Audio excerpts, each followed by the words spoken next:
అందరికీ నమస్కారం.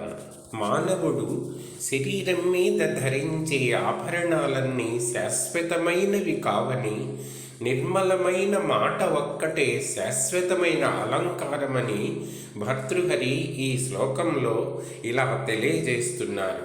ఈ శ్లోకం వినిపిస్తున్నవారు బాలసుబ్రహ్మణ్యం, కలవల్లపల్లి.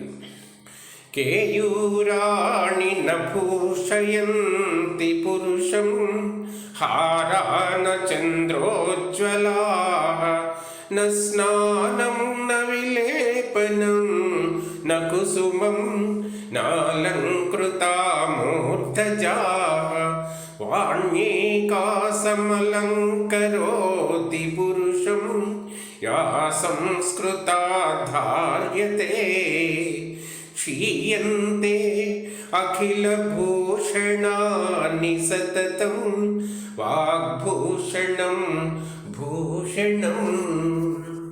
ఈ శ్లోకంలోని భావానికి అనుగుణంగా గోనబుద్ధారెడ్డి గారు చక్కని తెలుగు పద్యం రాశారు.